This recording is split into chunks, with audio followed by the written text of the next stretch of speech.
monumento.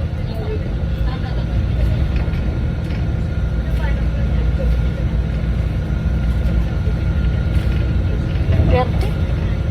Di ba 28 na? Hindi ko sa nito po. Ha? Nagano pa ako. Ito.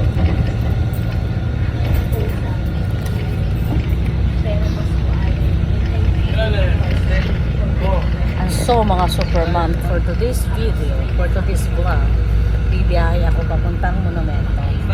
Nag-carousel ako kasi wala akong driver. Ang driver ko pumunta hospital. Si Jason kasama si sino to? Si Jason. So ayan, nandito na tayo sa ano ba to?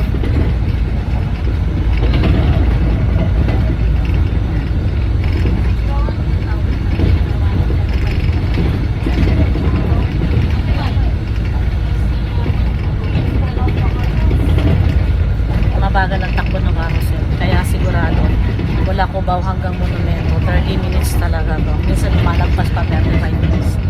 And then pagdating sa monumento, mag-aangkas na ako or mag-joran na ako.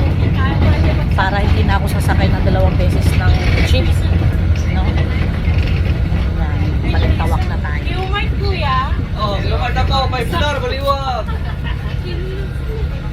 Lumart. Wala masyadong pagkarga.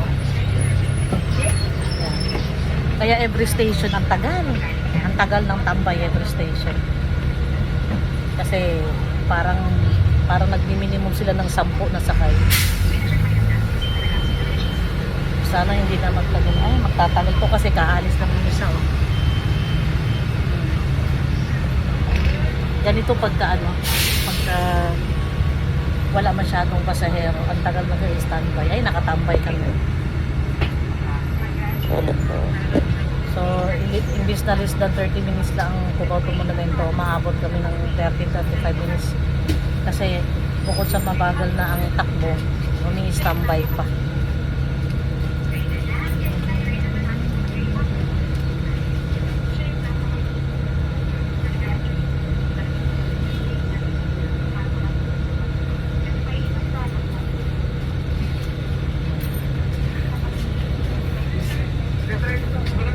So ayan, pinupuno pa.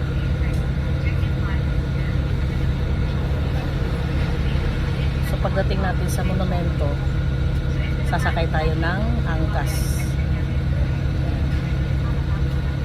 So before 12 o'clock, nandun na tayo sa Valenzuela. Hoy, dito, nakutas! Yo, monumento! Oh! Ano kinain mo? Tamo ang tagal. Ang tagal na ang tagal umandar. Pero okay lang. Yan, oh. Wala masyadong sakay kaya naghihintay sa ay bote. Baba kayo monumento! Bote pa andar na kami. Paalis na kami.